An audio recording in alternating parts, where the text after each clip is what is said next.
Nós tínhamos falado de diabetes na última aula. Vamos mudar radicalmente de assunto agora. Tem uma parte da farmacologia que eu considero especialmente importante, porque hoje a gente vive uma cultura de medicalização. Tudo que se sente, tudo que se considera intolerável é transformado em doença. As pessoas não estão acostumadas a sofrer mais, sendo que sofrimento é algo natural. E aí, diante de qualquer dificuldade, qualquer mínima dificuldade ou a mais mínima sensação de tristeza e depressão, as pessoas já apelam para o uso de medicamentos, né? Então, infelizmente, nós estamos ficando muito fracos. E se você conhecer o que permeia a neurotransmissão, vai ficar mais fácil de entender por que as pessoas se sentem dessa forma e por que os medicamentos devem ser evitados nesses casos. Por outro lado, as pessoas que têm impactos gigantes no comportamento devido a essa condição clínica, condições psicológicas, essas sim vão precisar de um auxílio medicamentoso. Mas eu tenho certeza que vocês conhecem alguém que já está usando Rivotril, clonazepam há anos. Porque desde que foi diagnosticado a primeira vez, diagnosticado entre aspas, porque muitas vezes o diagnóstico não corresponde ao real, não há necessidade da utilização do medicamento, mas mesmo assim é prescrito por conta do paciente, né? Ele quer tomar aquele medicamento e não há nada que o remova dessa ideia, né? E aí, em vez de substituir esse medicamento lentamente ou fazer o desmame, o medicamento só é renovado a cada mês, né? A cada 3 meses. E as pessoas acabam usando esses medicamentos por anos. Então vamos entrar nessa questão que vocês precisam se tornar os profissionais que a população necessita e não é adequada essa medicalização com a utilização desses medicamentos que atuam a nível de sistema nervoso central. Esses fármacos que atuam a nível do sistema nervoso central. E para a gente discutir essa questão melhor, eu preparei uma pequena introdução com a neurotransmissão. Como é que funciona a neurotransmissão? Então vamos ver a base anatômica versus química da neurotransmissão e os princípios da neurotransmissão química. E hoje eu espero que consiga te explicar as origens dos transtornos psicológicos. Por que as pessoas adoecem por conta de transtornos psicológicos, né? O que muda internamente? Você já percebeu que algumas situações te deixam feliz. Por exemplo, imagina no próximo feriado você vê uma manhã de sol como essa de hoje, né? O estímulo visual te deixa feliz. Se há a capacidade de que estímulos visuais te deixem feliz, isso vai fazer com que você há de convir comigo que estímulos visuais são capazes de alterar nossa psique. Como é que eles fazem isso? Alterando as concentrações de neurotransmissores. Então, entre os neurotransmissores que existem no cérebro, alguns deles estão mais relacionados com a felicidade. A ausência deles pode estar relacionada com a depressão. Então, um trauma. Se um indivíduo vê um acidente de carro, aquilo ali pode traumatizá-lo para o resto da vida.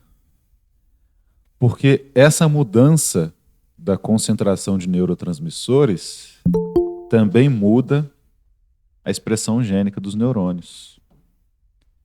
É aí que está a questão. Então, por que quando a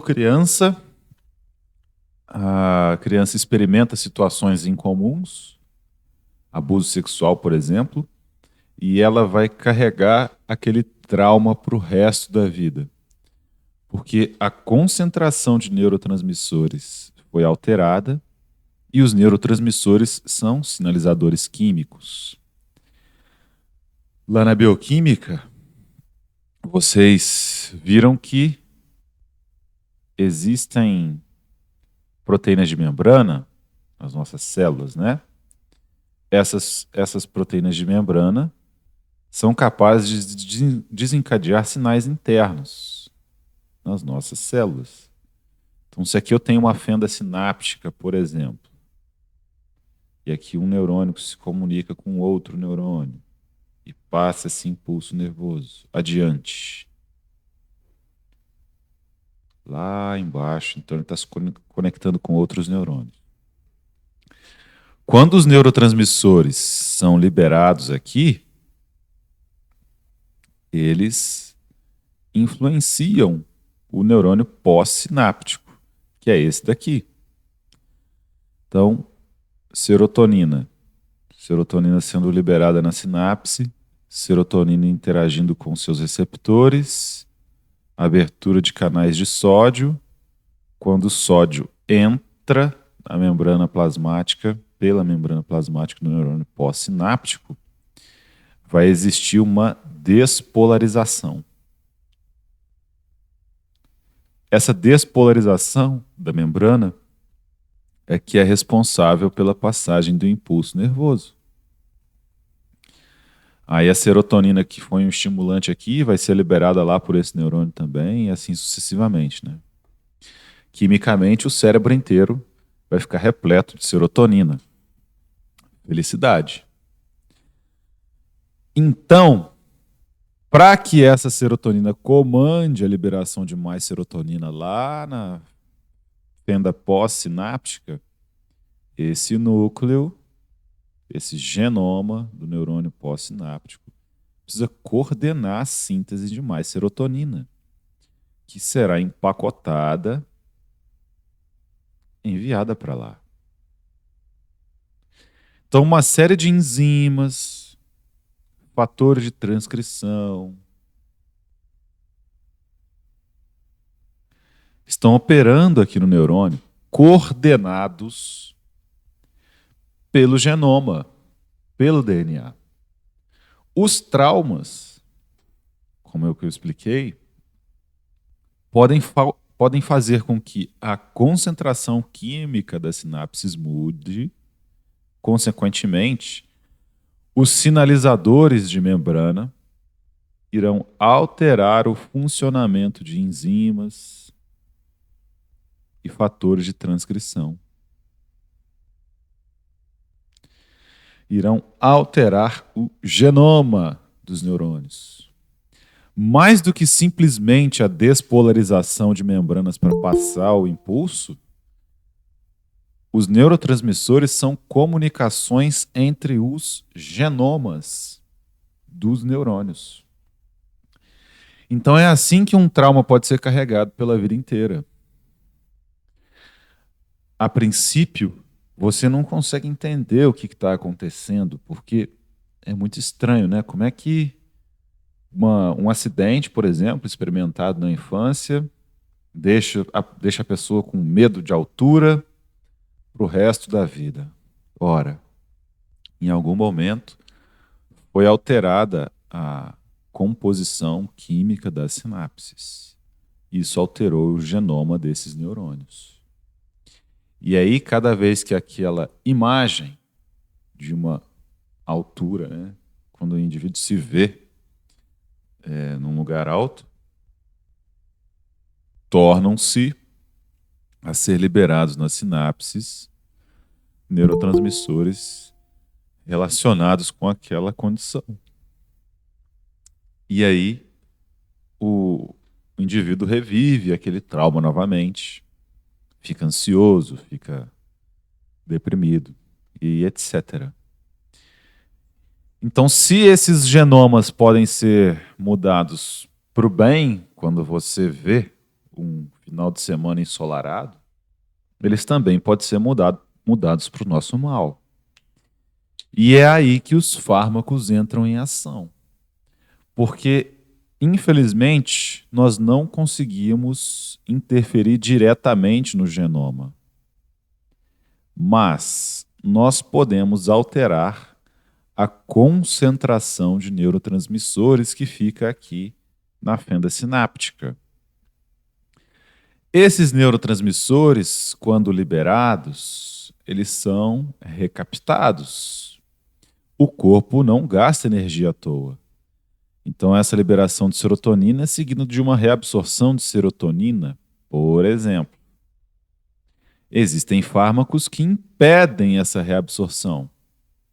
Ou seja, serotonina fica por mais tempo atuando no neurônio pós-sináptico, interagindo com seus receptores pós-sinápticos. E aí é possível reverter sinais de depressão por conta desse aumento da concentração de serotonina.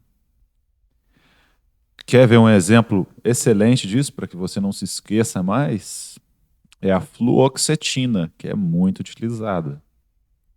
Inibidor seletivo da recaptação de serotonina. Ok? Certamente vocês conhecem alguém que já usou esse fármaco. Então ele vem e impede essa recaptação da serotonina da fenda sináptica para o neurônio pré-sináptico.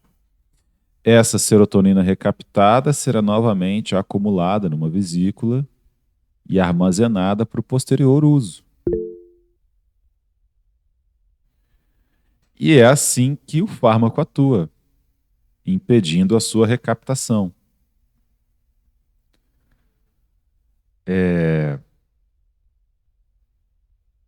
Em resumo, é isso que nós veremos agora nessa etapa da disciplina. A psicofarmacologia moderna é, em grande parte, a própria história da neurotransmissão química. Então, de acordo com o que a gente viu aí, dá para perceber que a neurotransmissão desempenha um importante papel no estudo da farmacologia do sistema nervoso central. Então, todos os fármacos que nós estudamos, eles de alguma forma estarão intervindo na neurotransmissão, estimulando que o estímulo nervoso seja propagado pelo aumento de neurotransmissores presentes na fenda ou inibindo a ação desses neurotransmissores por conta do estímulo a neurotransmissores inibitórios. Vou mostrar para vocês depois. Para compreender as ações dos fármacos sobre o cérebro, o impacto das doenças sobre o sistema nervoso central e as consequências dos medicamentos psiquiátricos, é fundamental conhecer bem a linguagem e os princípios da neurotransmissão química. O que é neurotransmissão de fato? A neurotransmissão pode ser descrita de muitas maneiras, em termos anatômicos, do ponto de vista químico ou eletricamente. A base anatômica da neurotransmissão é constituída pelos neurônios e as conexões entre eles, as sinapses. Foi o que eu mostrei para vocês ali na nossa parte introdutória. Então, anatomicamente, a sinapse é um tipo de neurotransmissão. Ela está envolvida na neurotransmissão. É na fenda sináptica que acontece a liberação de neurotransmissores pré-sinápticos para estimular receptores pós-sinápticos. Receptores que estão nas membranas dos neurônios pós-sinápticos. Então, aquele desenho que eu mostrei para vocês lá, na verdade, se assemelha mais ou menos a isso aqui. A fenda sináptica é bem menor do que parece, muito embora eu tenha desenhado com uma distância bem grande entre os dois neurônios, né? Essa fenda sináptica é bem próxima, bem menor do que no desenho lá. Aqui a gente tem as vesículas. Eu desenhei uma vesícula para vocês, repleta de serotonina. Aqui a gente tem vários neurotransmissores acumulados nessas vesículas que são prontamente liberados quando essas vesículas se fundem à membrana plasmática do neurônio. E são prontamente também recaptados conforme se encontram com seus recaptadores na membrana do neurônio pré-sináptico. Aqui algumas mitocôndrias que a gente viu lá na bioquímica. Sem as mitocôndrias, a célula não funciona. E depois que esses neurotransmissores despolarizam a membrana do neurônio pós-sináptico, o impulso caminha por esse neurônio. Então, o impulso elétrico chega em locais bem distantes de onde surgiram, né? Então, por que você sente dor se você queimar sua mão numa panela? Porque existem neurônios ali, terminais neuronais, são chamados neurônios nociceptivos, são os neurônios que percebem a dor. E aí eles desencadeiam uma despolarização de membrana ao sentirem a dor e aí transmitem esse impulso nervoso lá para o cérebro. E isso ocorre por grandes distâncias. Axônios, né, que estão distribuídos no nosso corpo inteiro, como a gente pode ver aqui. Então nós temos na célula neuronal os dendritos, espinhas dendríticas, corpo celular ou soma e a parte de transmissão, que é o axônio. Aqui a gente tem o núcleo, né, no corpo celular.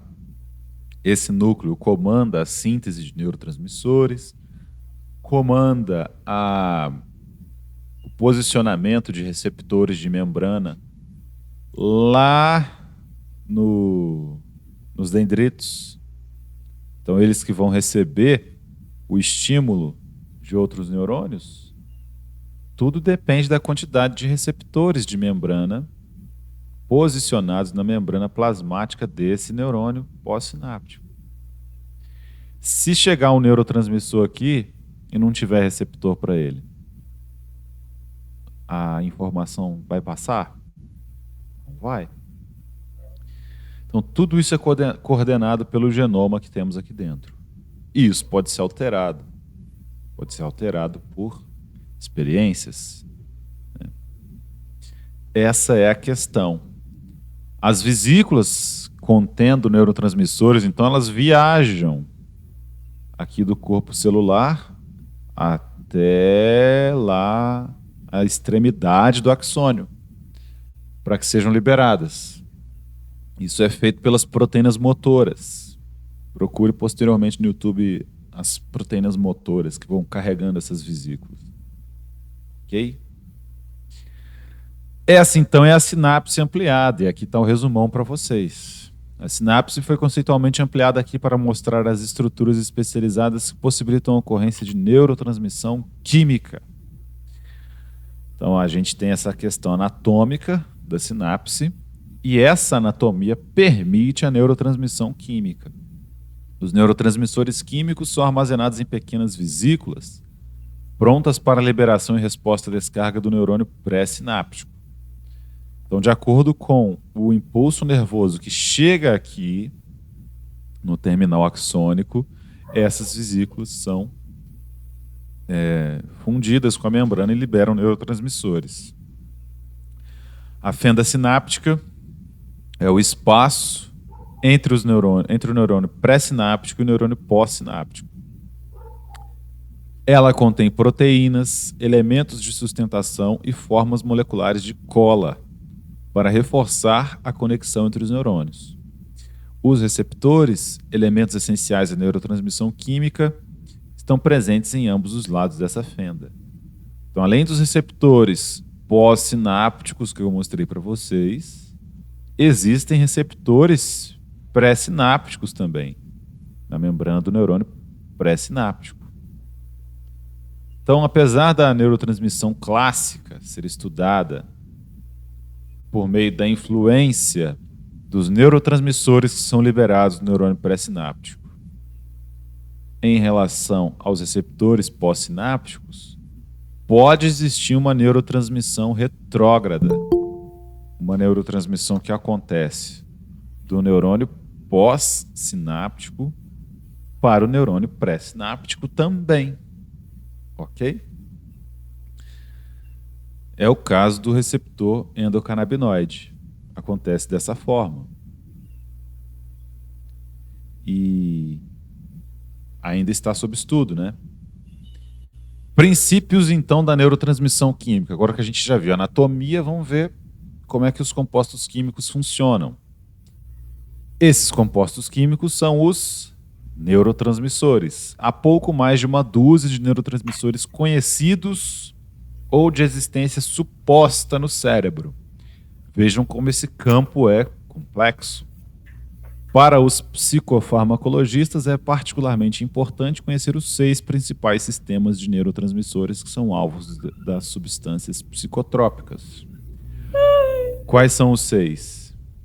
Serotonina, noradrenalina, dopamina, acetilcolina, glutamato e GABA.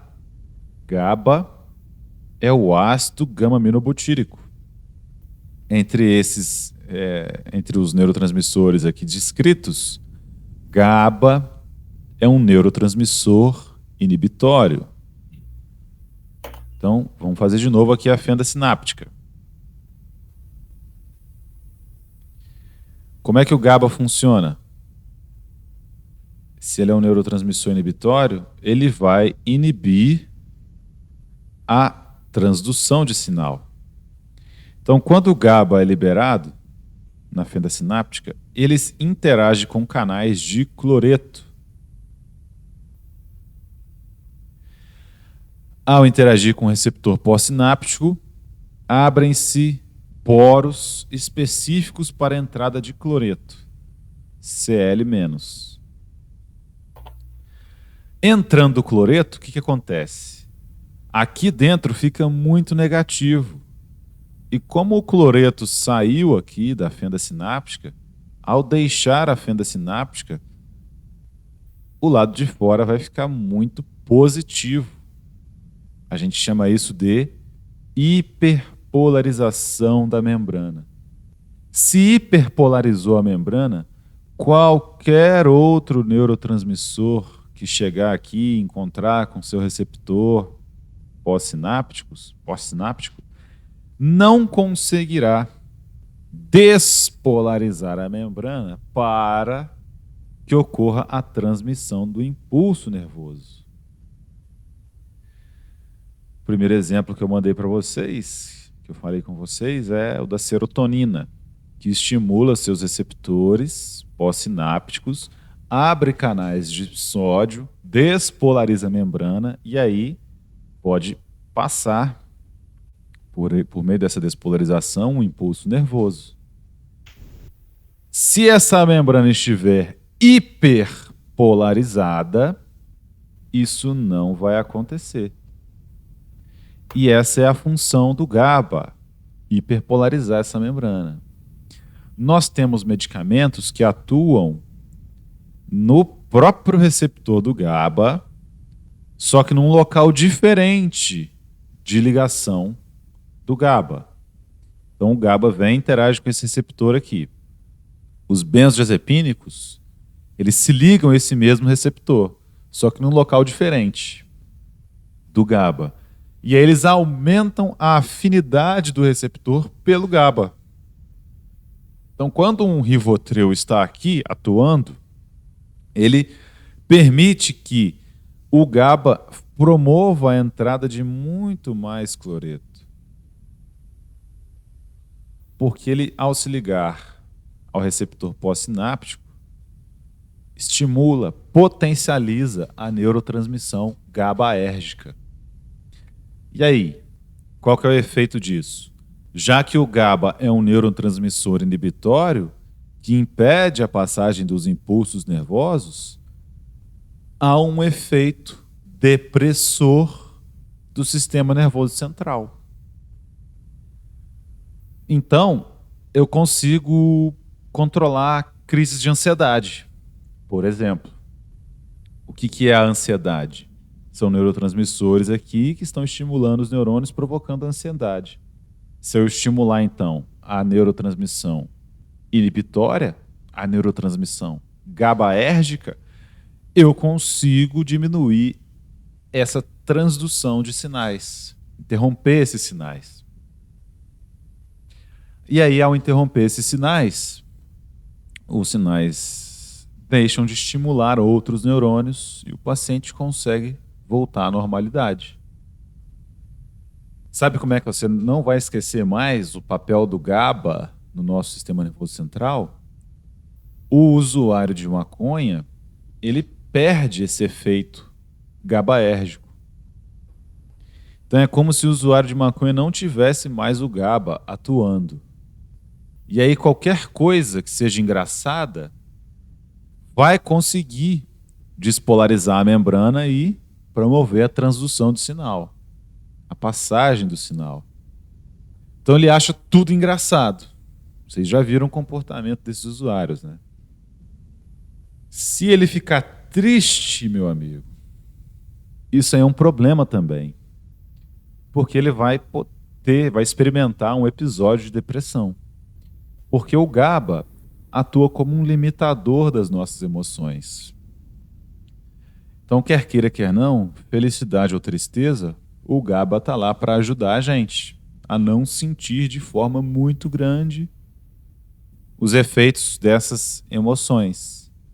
Quando se elimina o GABA, qualquer emoção vai ser sentida de forma exacerbada. Questão da utilização de maconha com outras drogas, por exemplo. Cocaína. Quando o usuário se acostuma a utilizar a cocaína, aquela mesma dose de cocaína já não faz mais efeito. O que o usuário passa a adotar? Ele utiliza a cocaína junto com a maconha. Por quê? A maconha quebra os limitadores. Se a maconha vem cá e exclui o papel do GABA, inibe a transmissão GABAérgica, eu não tenho mais limitadores de sensações. Aí quando esse usuário vai e usa a cocaína, ele tem as sensações muito semelhantes àquelas de quando ele começou a usar a droga. Com o crack, a mesma coisa. Existem preparações de drogas que já misturam crack e maconha juntos no mesmo cigarro, né? E essa é a forma de se lembrar disso. É uma realidade que está bem próxima da gente, né? Nós aqui no sul fluminense. Enfim, esses são os principais neurotransmissores com destaque especial para o GABA. Os fármacos frequentemente imitam os neurotransmissores naturais do cérebro e alguns deles foram até mesmo descobertos antes do neurotransmissor natural. Os benzodiazepínicos, diazepam e alprazolam, eram prescritos antes da descoberta dos receptores de benzodiazepínicos.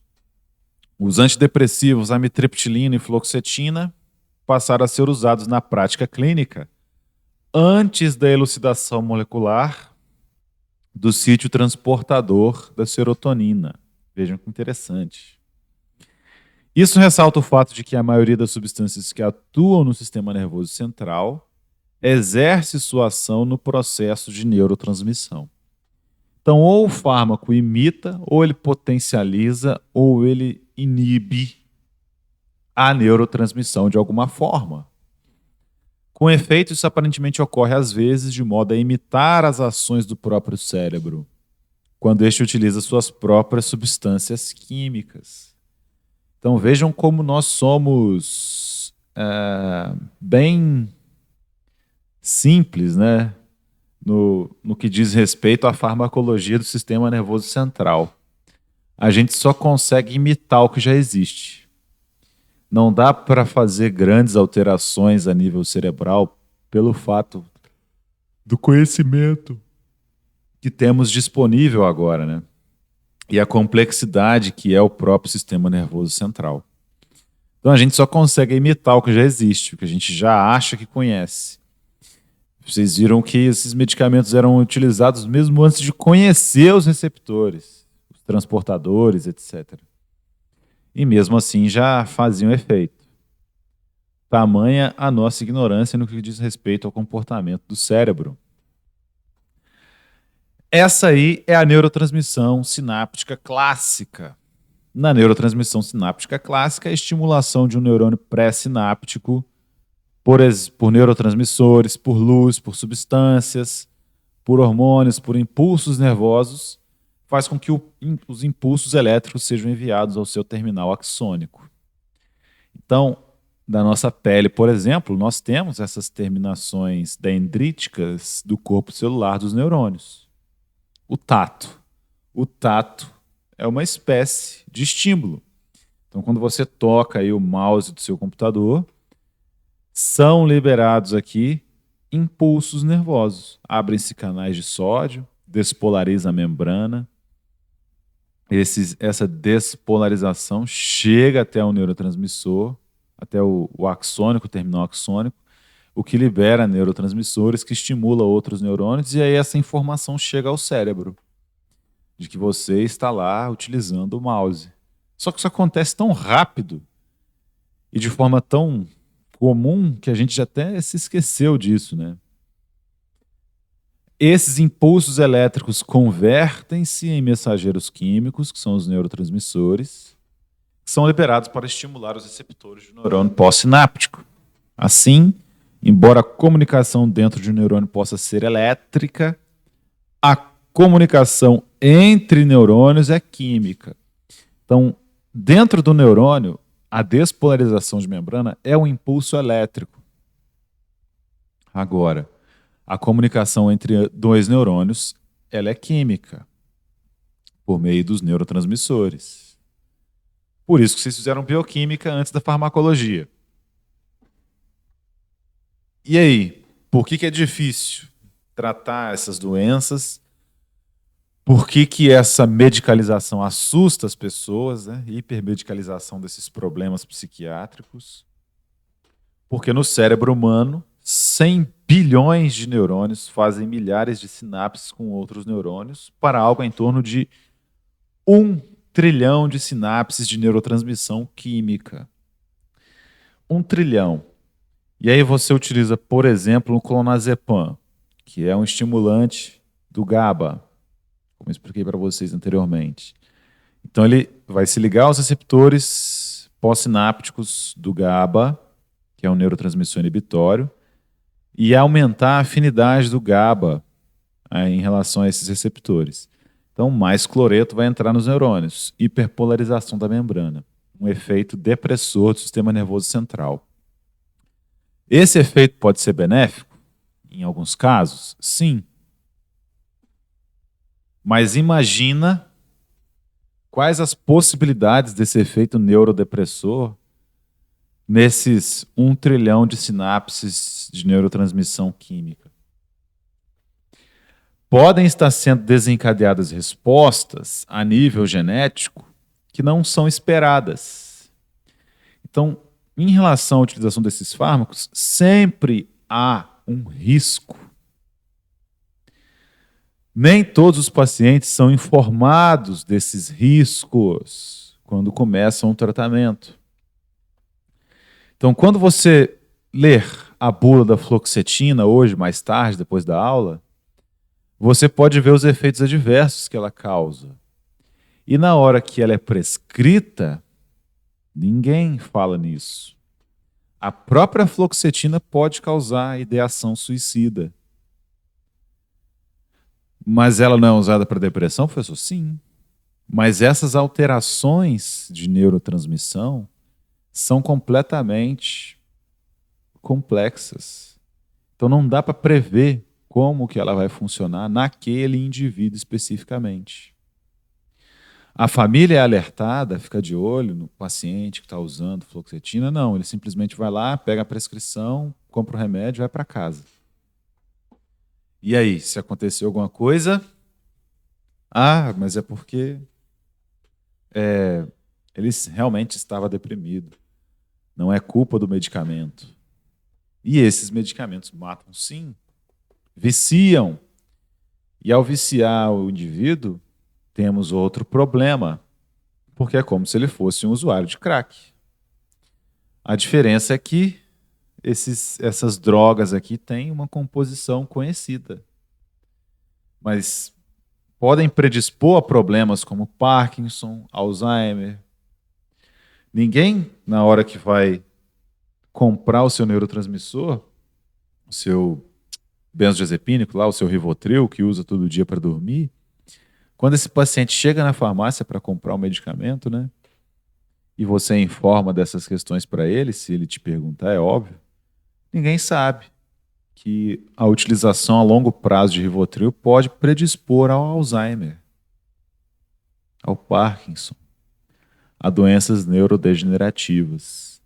Será que se esse paciente soubesse disso, ele teria começado a utilizar? Porque tem coisa pior que a insônia. E dá para resolver a insônia de outras formas. Só que essa informação não é distribuída para os nossos pacientes. Então vocês precisam desempenhar um importante papel nessa questão. Por isso, nós estamos estudando a neurotransmissão química. A comunicação entre todos esses neurônios nas sinapses é química e não elétrica. O impulso elétrico no primeiro neurônio converte-se em um sinal químico na sinapse entre tal neurônio e um segundo neurônio, em um processo conhecido como acoplamento, excitação, secreção, que é o primeiro estágio da neurotransmissão química. Então, é um acoplamento, excitação, secreção. Alguma coisa aconteceu no neurônio pré-sináptico que desencadeou a liberação de um neurotransmissor aqui na fenda. E aí, esse neurotransmissor irá estimular receptores pós-sinápticos, que irão desencadear um sinal elétrico despolarizando a membrana e também irão influenciar o genoma desse neurônio pós-sináptico. É assim que as coisas mudam no nosso cérebro. É assim que as coisas funcionam no nosso cérebro, né? Ok. É um acoplamento, portanto, de excitação do neurônio pré-sináptico, secreção de neurotransmissor. Depois, esse neurotransmissor secretado excita o receptor pós-sináptico, então é acoplamento novamente, excitação, secreção. Esse neurônio pós-sináptico vai lá e vai liberar também neurotransmissores, vai secretar esses neurotransmissores. Então essa é a neurotransmissão clássica. Pode acontecer uma neurotransmissão retrógrada. Nem toda neurotransmissão é clássica ou anterógrada, ou de cima para baixo, isto é, de neurônios pré para pós-sinápticos, como eu mostrei aqui para vocês. Os neurônios pós-sinápticos também podem se comunicar com neurônios pré-sinápticos de baixo para cima, por meio da neurotransmissão retrógrada, do neurônio pós-sináptico para o neurônio pré-sináptico. Vejam aqui, a produção de endocannabinoides pelo neurônio pós-sináptico libera esses endocannabinoides na fenda sináptica e eles interagem com esse receptor CB1 pré-sináptico. É um tipo de neurotransmissão retrógrada. As substâncias químicas produzidas especificamente como neurotransmissores retrógrados em algumas sinapses são os endocannabinoides, sintetizados no neurônio pós-sináptico em seguida são liberados e sofrem difusão para receptores canabinoides pré-sinápticos, como o CB1, o receptor de canabinoide 1, como demonstrado aqui na figura para vocês. Então é bem complexo o nosso sistema nervoso. Além dessa neurotransmissão retrógrada, reversa, nas sinapses, existe um outro tipo de neurotransmissão que não necessita de nenhuma sinapse. A neurotransmissão sem sinapse é denominada neurotransmissão de volume ou neurotransmissão por difusão não sináptica.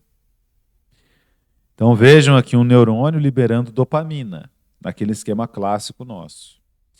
Essa liberação de dopamina lá no sistema nervoso central é capaz de alcançar locais que não estão nessa fenda sináptica do neurônio dopaminérgico. Estão distantes. E mesmo assim, essa dopamina consegue influenciar esses neurônios. É o que nós chamamos de neurotransmissão de volume, ou neurotransmissão por difusão sináptica. Isso também ocorre, portanto, na nossa neurotransmissão. Por isso, a neurotransmissão pode ocorrer em qualquer receptor compatível dentro do raio de difusão do neurotransmissor. Tal como a moderna comunicação com telefones celulares, que funcionam dentro do raio de transmissão de determinada torre.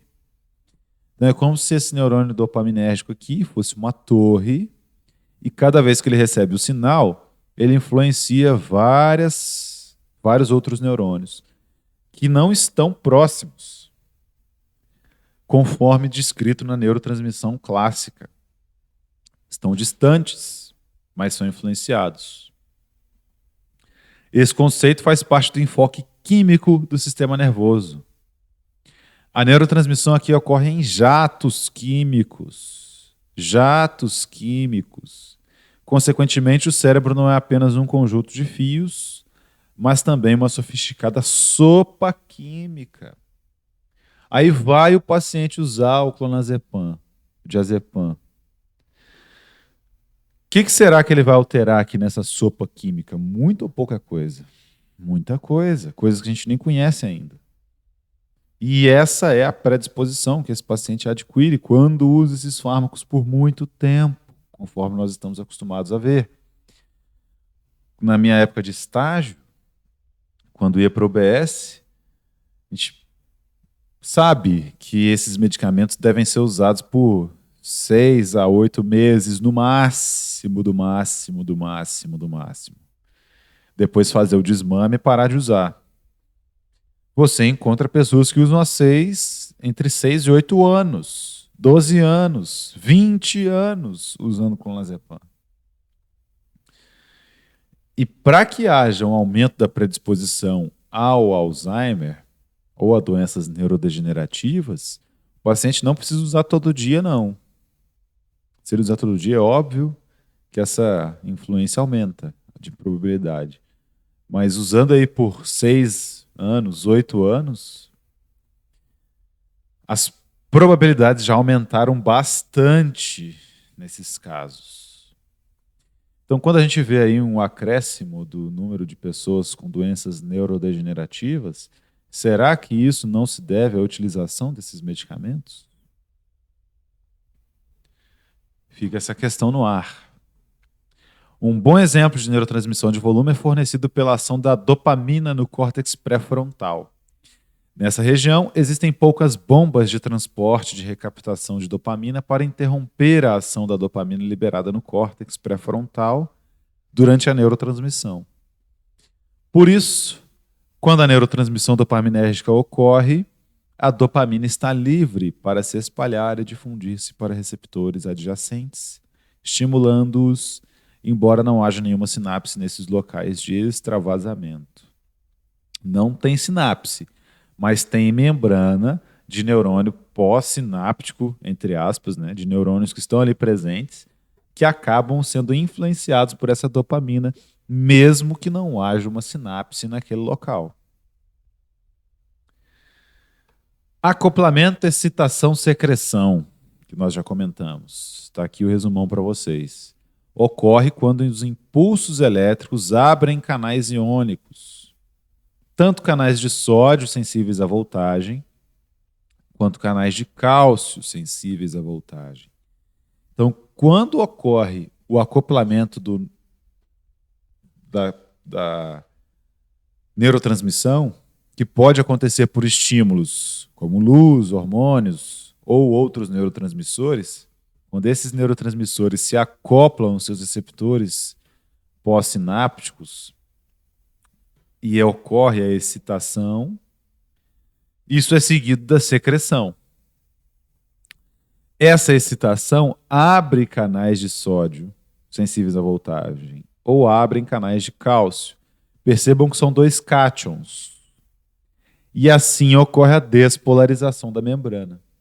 Conforme essa membrana despolariza, o impulso elétrico chega até o terminal axônico desse neurônio e promove a liberação de novos neurotransmissores, a secreção de outros neurotransmissores para dar prosseguimento ao impulso. Conforme o sódio flui para dentro do neurônio pré-sináptico, através dos canais de sódio na membrana do axônio, a carga elétrica do potencial de ação move-se ao longo do axônio até alcançar o terminal axônico pré-sináptico, onde ele também abre os canais de cálcio. Mas aí é o pré-sináptico desse neurônio pós-sináptico. Deixa eu fazer assim para vocês entenderem. Ele está falando disso. Tem aqui o acoplamento, excitação, secreção. Então aconteceu alguma coisa com esse neurônio pré-sináptico aqui, esse neurônio pré-sináptico 1, que liberou neurotransmissores e aí estimulou o neurônio pós-sináptico, que é esse neurônio 2, a despolarizar sua membrana. Então, esse neurotransmissor aqui, quando entrou em contato com o seu receptor, abriu canais de sódio sensíveis à voltagem. Beleza. Isso vai despolarizar a membrana desse neurônio pós-sináptico. E aí, quando esse neurotransmissor chega aqui e despolariza a membrana, o sinal elétrico vai ser transmitido por essa membrana. E vai aqui para os axônios. E aí ele chega até o terminal axônico pré-sináptico, mas agora do neurônio 2. E aqui tem a liberação de outros neurotransmissores, de acordo com esse impulso que foi obtido aqui antes. Por isso que é chamado de acoplamento excitação. Ocorreu aqui pela excitação do receptor pós-sináptico. Secreção. Secreção do neurônio pré-sináptico, mas agora o neurônio 2 pré-sináptico. Terá outros neurônios aqui que serão influenciados por ele posteriormente e assim sucessivamente. Beleza? À medida que o cálcio flui no terminal pré-sináptico do neurônio, ele induz as vesículas sinápticas ancoradas à membrana interna a derramar seu conteúdo químico na sinapse. Então, quando esse impulso elétrico chega aqui, ele abre canais de cálcio aqui internamente. E aí aquelas vesículas presentes nesse terminal, repletas de neurotransmissores, acabam por se fundir a essa membrana e liberar esses neurotransmissores. Ah, professor, mas como é que isso ocorre? Como é que faz para liberar serotonina aqui nesse mecanismo? Como que faz para liberar dopamina? Como que faz para liberar GABA? Como é que é? Não sei. Não sei. Eu só sei que o nosso organismo consegue coordenar isso. E o nosso genoma, presente dentro desse neurônio, estabelece essas vesículas, mantém essas vesículas funcionantes.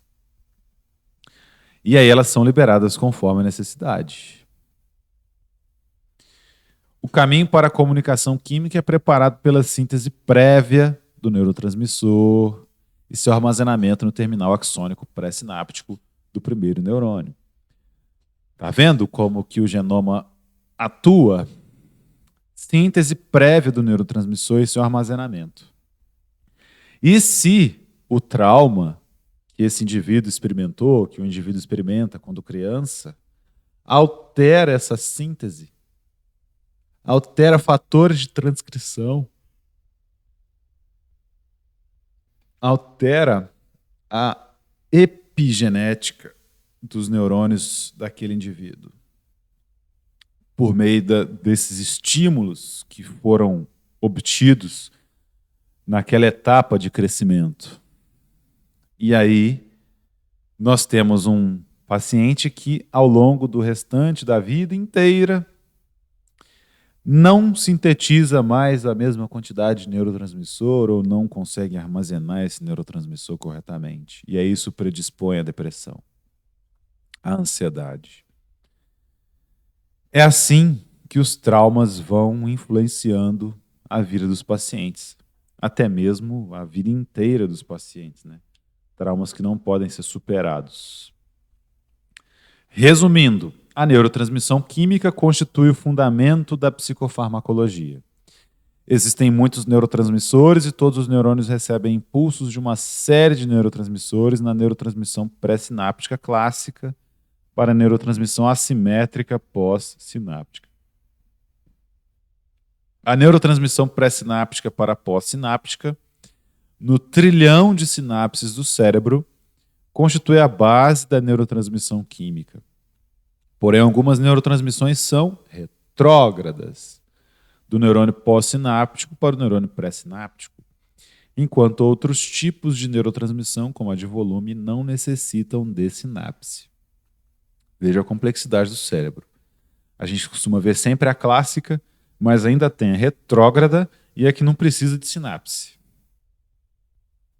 A função da neurotransmissão química não é tanto ter um neurotransmissor pré-sináptico, que se comunique com os seus receptores pós-sinápticos, mas sim haver uma comunicação do genoma pré-sináptico com o genoma pós-sináptico, do DNA com o DNA, do centro de comando pré-sináptico com o centro de comando pós-sináptico e de volta, e assim sucessivamente.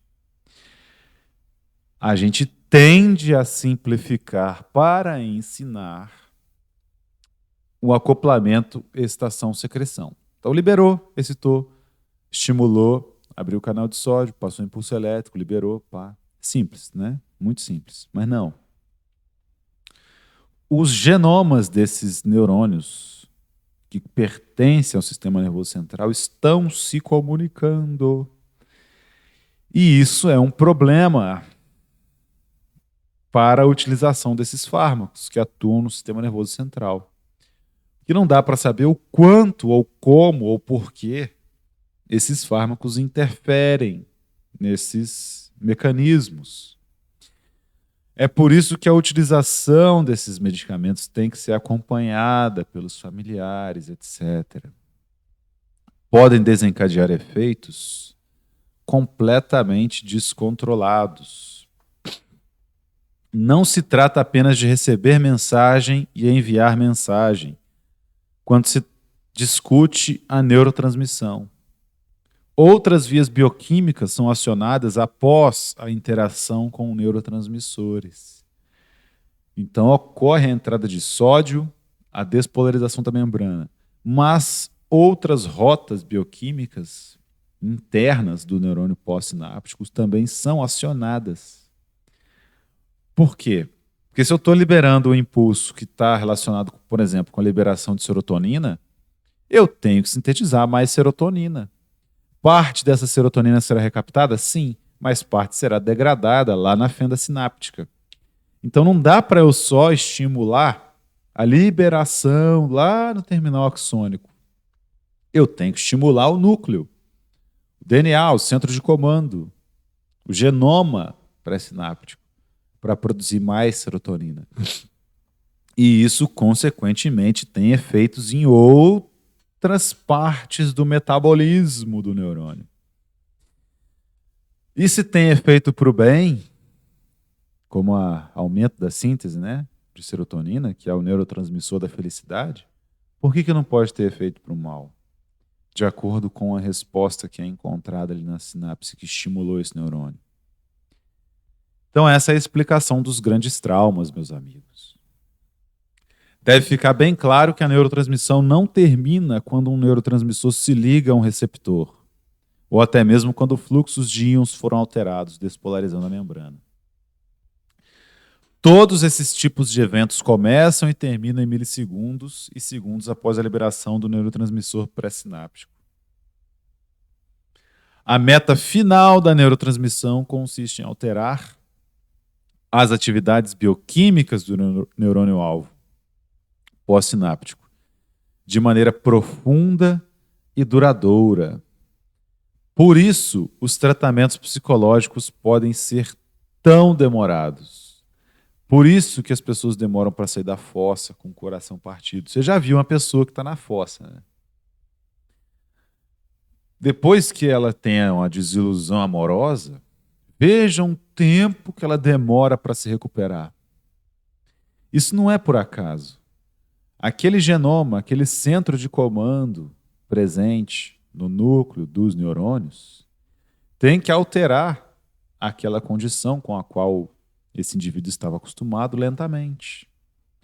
Tudo que é feito no genoma demora, porque a célula precisa de alterar certas rotas bioquímicas. E isso não acontece de forma trivial, no estalo. É lento o processo, né? Então até, por exemplo, a mulher que vai no show de sertanejo, que tem músicas que fazem com que ela se lembre do ex-namorado. Ela vai e liga. O homem é a mesma coisa, né? Vai, liga para ex, tal, não supera, não passa. Quer ter aquela sensação por mais tempo. É isso aí. É porque quando ele pensa, simplesmente o fato de pensar, o homem ou a mulher pensa no seu amado ou sua amada, ele desencadeia a liberação de neurotransmissores. E aí? Como é que muda essa questão? Demora. Então, não pense que é fácil mexer nesse equilíbrio, atuar na neurotransmissão. É bem difícil. Então, nós temos que evitar ao máximo interferir nesses esquemas de neurotransmissão. Pode levar certo tempo para que a neurotransmissão comece a induzir os processos bioquímicos do neurônio-alvo pós-sináptico. Esses eventos bioquímicos podem começar dentro de muitas horas a vários dias, após a ocorrência da neurotransmissão, e perdurar dias ou semanas, uma vez desencadeados. Então, por que a pessoa fica na fossa lá? Porque aqueles eventos bioquímicos relacionados à composição química do cérebro, quando o casal estava junto ou as pessoas estavam juntas, ele demora para ser substituído, para ser trocado. Então, quimicamente, o cérebro já tinha se acostumado a produzir aquela quantidade de neurotransmissores, papapá, beleza. Acabou. Rompeu o relacionamento. E aí? E aí, para voltar, precisa de um tempo. Porque, olha, esses eventos bioquímicos podem começar dentro de muitas horas a vários dias, após a ocorrência da neurotransmissão, e perdurar dias ou semanas, uma vez desencadeados. Assim, percebam o seguinte: um breve impulso de neurotransmissão química de um neurônio pré-sináptico desencadeia uma profunda reação pós-sináptica, cujo desenvolvimento leva várias horas ou dias, podendo se alongar por dias e semanas, ou até mesmo a vida inteira. É por isso que tem os traumas. Então você tem lá, alguma coisa aconteceu nesse neurônio pré-sináptico, que liberou uma combinação química de neurotransmissores aqui na fenda sináptica. A transdução de sinal, ela acontece, se a gente for colocar aqui a via clássica, de um neurônio para o outro. Mas Se esse neurônio tiver muitos terminais, ele pode influenciar uma série de outros neurônios. Aquela imagem que eu mostrei para vocês do neurônio anteriormente está mostrando bastante isso aí. Então, um sinal que chegou aqui, um sinal químico, uma comunicação desse neurônio pré-sináptico, vai se tornar vários sinais químicos no cérebro e vai mudar o genoma de diversos outros neurônios. Entendam que a neurotransmissão provoca essas sensações justamente porque ela amplia a quantidade de sinais que é entregue aos demais neurônios do sistema nervoso central. Então, quando eu estimulo um aqui, ele influencia esse aqui, ele influencia outro neurônio que está aqui próximo, na neurotransmissão de volume, por exemplo. Ele influencia outro neurônio numa transmissão retrógrada. E isso que influenciou esses neurônios é ampliado centenas de milhares de vezes para 1 trilhão de neurônios, por exemplo. E aí essa sopa química que é o cérebro aumenta de complexidade. E é aí que a gente entende que essas sensações desencadeadas promovem uma profunda reação pós-sináptica, cujo desenvolvimento leva várias horas ou dias, podendo se alongar por dias a semanas ou até mesmo a vida inteira. E aí esses neurotransmissores, essa complexidade, alterou o genoma, os centros de comando dos neurônios. E aí isso dura a vida inteira. Pelo restante da vida, aquela situação provoca medo, provoca ansiedade, provoca um trauma. Cada um dos componentes concebíveis de todo esse processo de neurotransmissão química é candidato à alteração por fármacos. Então, nós utilizamos os fármacos para interferir nesse processo de neurotransmissão. Como é que a gente faz isso? É da forma mais drástica possível, mais robusta possível, mais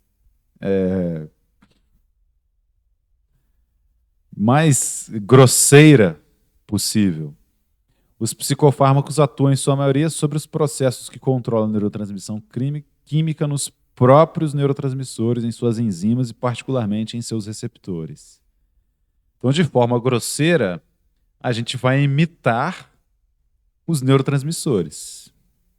Como é que a gente faz para imitar esses neurotransmissores, né? Para estimular os próprios neurotransmissores? A gente vai imitar a estrutura desses neurotransmissores. A gente vai impedir a recaptação desses neurotransmissores e assim eles permanecem por mais tempo na fenda. A gente pode impedir a degradação desses neurotransmissores na própria fenda sináptica.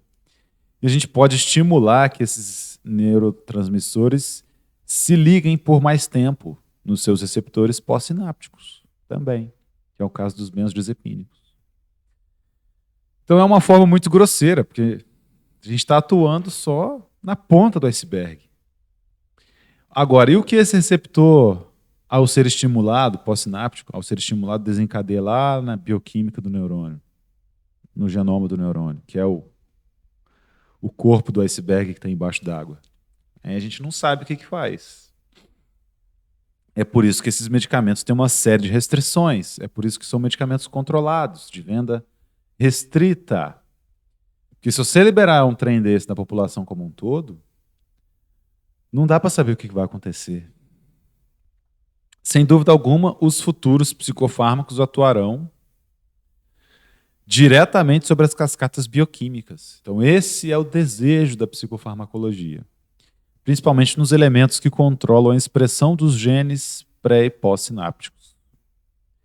Além disso, sabe-se ou suspeita-se de que as doenças mentais e neurológicas afetem esses mesmos aspectos da neurotransmissão química.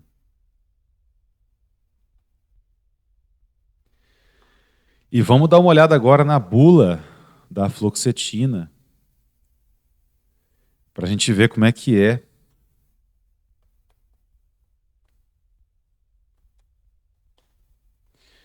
como é que funciona aí, na prática, né? Um fármaco desses com seus efeitos adversos. Por que que ele pode provocar esses efeitos adversos?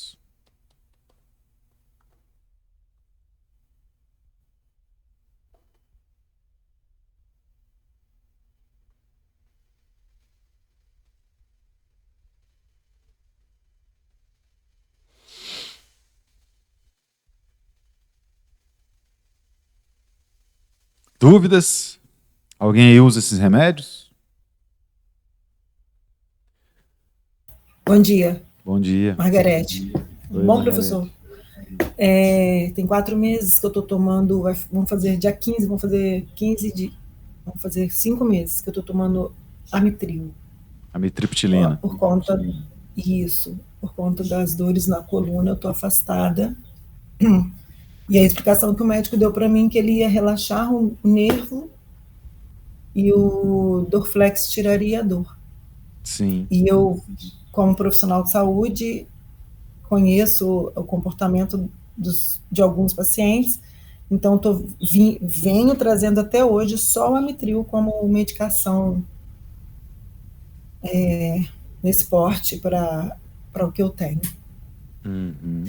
Tenho consulta essa semana com o neurocirurgião e vou perguntar a ele como que ele vai fazer para retirar, né? Essa era a minha dúvida. Sim. Essa é uma preocupação que a gente tem, mas a maioria dos pacientes não. E aí eles vão usando sem nem perceber. Porque se você não retirar, você fica mais tempo exposta a esse tipo de efeitos adversos. Olha só, Sim, advertências e precauções. Risco de suicídio. A possibilidade de uma tentativa de suicídio é inerente à depressão e a outros transtornos psiquiátricos e pode persistir até que uma remissão significativa ocorra. Assim como outras drogas de ação farmacológica similar, casos isolados de ideação e comportamentos suicidas foram relatados durante o tratamento com cloridrato de fluoxetina ou logo após sua interrupção.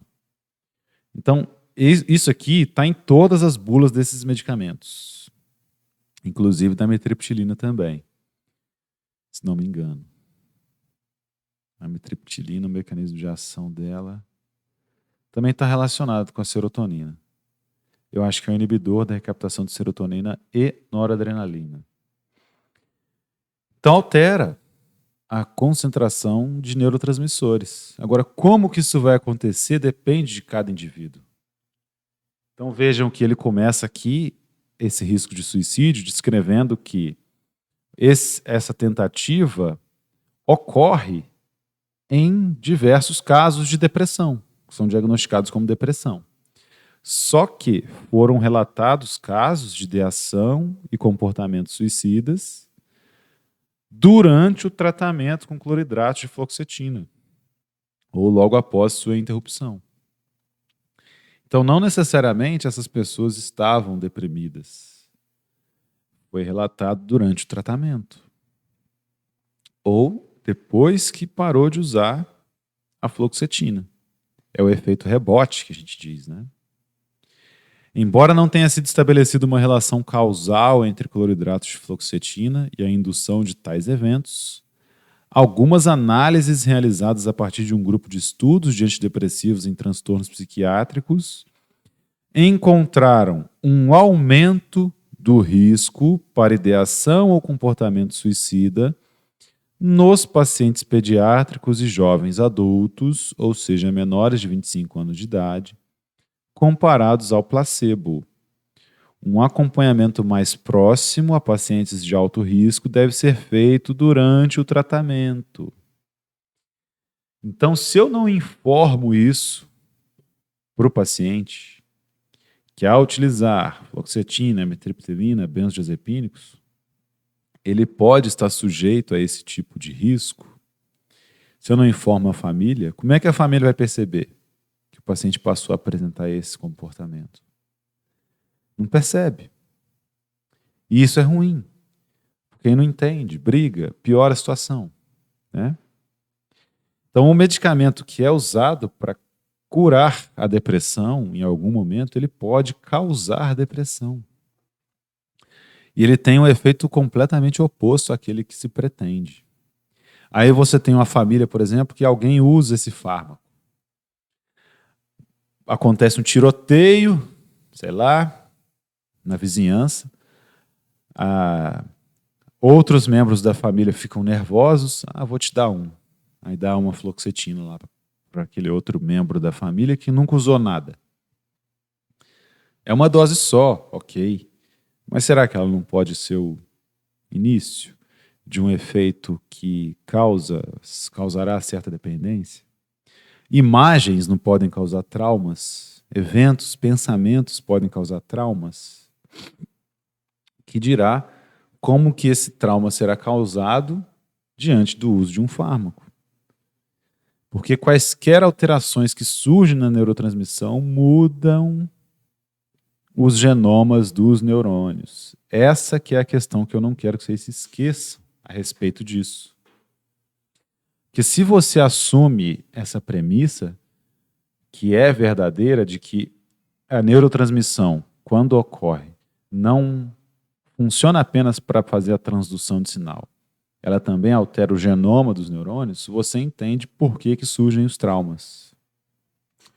Por que ocorre um comportamento suicida, um risco de suicídio, num medicamento que é um antidepressivo que deveria evitar o suicídio.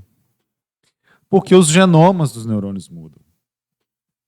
E isso é imprevisível. Os médicos devem incentivar os pacientes de todas as idades a relatar quaisquer pensamentos ou sentimentos depressivos em qualquer fase do tratamento. Se você já foi diagnosticado com isso, conhece alguém que já utilizou, você foi encorajada ou encorajado a relatar quaisquer pensamentos, sentimentos depressivos em qualquer fase do tratamento? Se foi e você relatar, o que você acha que vai acontecer?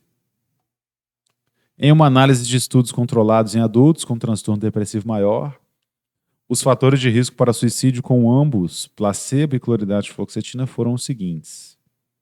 Antes do tratamento, maior gravidade da depressão e presença de pensamento de morte. Durante o tratamento, pior da depressão e desenvolvimento de insônia. O desenvolvimento da ativação psicomotora grave, por exemplo, agitação, acatesia e pânico, também foi um fator de risco durante o tratamento com cloridrato de fluoxetina. A presença ou surgimento dessas condições antes ou durante o tratamento sugere que se deve levar em consideração o aumento do monitoramento clínico ou possível alteração da terapia. Então, esse é só um efeito que requer, precaução, que é o risco de suicídio. É um deles. Temos outros. Efeitos cardiovasculares, erupção de pele, convulsões, hiponatremia, controle glicêmico. Em pacientes com diabetes, ocorreu hipoglicemia durante a terapia com cloridrato de fluoxetina e hiperglicemia após a suspensão do medicamento. A dose de insulina e hipoglicemia antioral deve ser ajustada quando for instituído o tratamento com cloridrato de fluoxetina e após sua suspensão. Então, um trem que você não espera. Como é que um fármaco que é utilizado para o sistema nervoso central está interferindo na glicemia? É o desbalanceamento dos genomas dos neurônios, que está causando estímulos que são exacerbados. Talvez esteja sendo liberado mais insulina pelo pâncreas, de acordo com essa... Porque a fluoxetina inibe a recaptação de serotonina. Será que mais serotonina nas sinapses dos neurônios do corpo inteiro não promove esse aumento de liberação de insulina? Porque estarão também influenciando os neurônios que comandam a ação do pâncreas? Pode ser que sim. E aí, hipoglicemiante durante o tratamento. Hipoglicemia. A hipoglicemia, a gente viu lá na bioquímica que ela é bem perigosa, né? Porque a privação de carboidratos para o cérebro é incompatível com a vida. Causa morte. E se esse paciente já é diabético, toma insulina e toma fluoxetina também. Começa o tratamento da fluoxetina sem ser avisado disso. Que ele tem que tomar cuidado. Que ele tem que talvez reduzir a dose. Ah, meu amigo. Problemas. E aí o paciente passa mal, pode evoluir a óbito. E aí a culpa é de quem? Ninguém nem sabe. Ninguém nem vai atrás disso depois, né? Infelizmente. Então é preciso estar bem atento quanto a isso. Midríase, sangramento anormal, síndrome serotoninérgica. Como comentei, a gente vai ver isso mais especificamente posteriormente, é óbvio. Mas a fluoxetina é o inibidor da recaptação de serotonina. Então, a serotonina fica por mais tempo na sinapse. E aí imagina muita serotonina na sinapse. O desenvolvimento de uma síndrome serotoninérgica potencialmente fatal foi relatada com inibidores seletivos da recaptação de serotonina, no caso da fluoxetina, e inibidores seletivos da recaptação de serotonina e noradrenalina, incluindo o cloridrato de fluoxetina por si só, mas particularmente com o uso concomitante de outros medicamentos serotoninérgicos, incluindo triptanos, antidepressivos tricíclicos, fentanil, lítio, tramadol, triptofano, buspirona e erva de São João. Até plantas podem interagir com esses fármacos. E aí, quando a gente pega a parte inicial da farmacologia, né, farmacocinética, farmacodinâmica, qualquer medicamento pode interagir com esses fármacos, por quê? Se esse fármaco é degradado no fígado, caso o paciente utilize outros medicamentos que são degradados no fígado, pode ser que ele tenha enzimas ocupadas com esses outros fármacos e aí a concentração de fluoxetina aumenta no plasma. E aí essa concentração aumentada de fluoxetina no plasma pode desenvolver a síntese a síndrome serotoninérgica. Porque muita fluoxetina, muita inibição da recaptação da serotonina, muita serotonina na sinapse. E a síndrome serotoninérgica também é algo perigoso. Os sintomas da síndrome serotoninérgica podem incluir alterações do estado mental, agitação, alucinações, delírio e coma, e se isso estiver acontecendo enquanto o paciente está dirigindo, por exemplo. Instabilidade autonômica, taquicardia, pressão arterial instável, tontura, sudorese, rubor, hipertermia. Sintomas neuromusculares, tremor, rigidez, mioclonia, hiperreflexia, falta de coordenação, convulsões e ou sintomas gastrointestinais, por exemplo, náusea, vômito, diarreia. Os pacientes devem ser monitorados para o surgimento dessa síndrome. E aqui descreve ainda o uso da fluoxetina com inibidores da monoaminoxidase. Essa monoaminoxidase é uma enzima que degrada a serotonina. E aí, se eu inibo a enzima que degrada a serotonina e outras aminas, neuroaminas, eu aumento a concentração desses neurotransmissores na sinapse. É um dos mecanismos que a gente tem. Por isso que esses fármacos se chamam inibidores da monoaminoxidase, ou IMAOs. Então, utilizar fluoxetina junto com o IMAO é uma contraindicação. O uso concomitante de cloridrato de fluoxetina com outros medicamentos serotoninérgicos, ou seja, triptanos, antidepressivos tricíclicos, fentanil, lítio, tramadol, buspirona, triptofano e erva de São João é clinicamente justificado. Se o uso é clinicamente justificado, os pacientes devem ser informados de um potencial risco aumentado para a síndrome serotoninérgica. E essa síndrome serotoninérgica pode ser desencadeada, inclusive, nos pacientes que não fazem uso desses outros fármacos, mas devido a sua constituição bioquímica, estão mais susceptíveis. E ninguém que começa a usar esses medicamentos nem sabe o que é síndrome serotoninérgica. Isso não é informado para o paciente nem para a família. Infelizmente. Carcinogênese, mutagênese, danos à fertilidade. Lactantes. O cloridrato de fluoxetina é excretado no leite humano, portanto deve ser cuidado quando for administrado a mulheres que estejam amamentando. Pode interferir na capacidade de julgamento, pensamento e ação.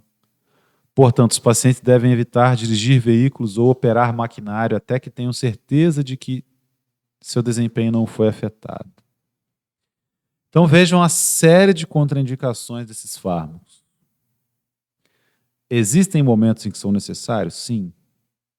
Só que, a princípio, eu já gostaria de trazer para a discussão o fato de que esses fármacos nem sempre estão sendo utilizados da maneira correta. Existe uma cultura de hipermedicação com essa classe terapêutica. Fármacos que afetam o sistema nervoso central. Porque, voltando lá para o começo da aula de novo, né? Muito sofrimento que sempre existiu, hoje já é intolerável. Não se pode sentir. Problemas na vida, traumas. Mas isso não quer dizer que quem precisa desses medicamentos são pessoas sensíveis, vulneráveis. Não.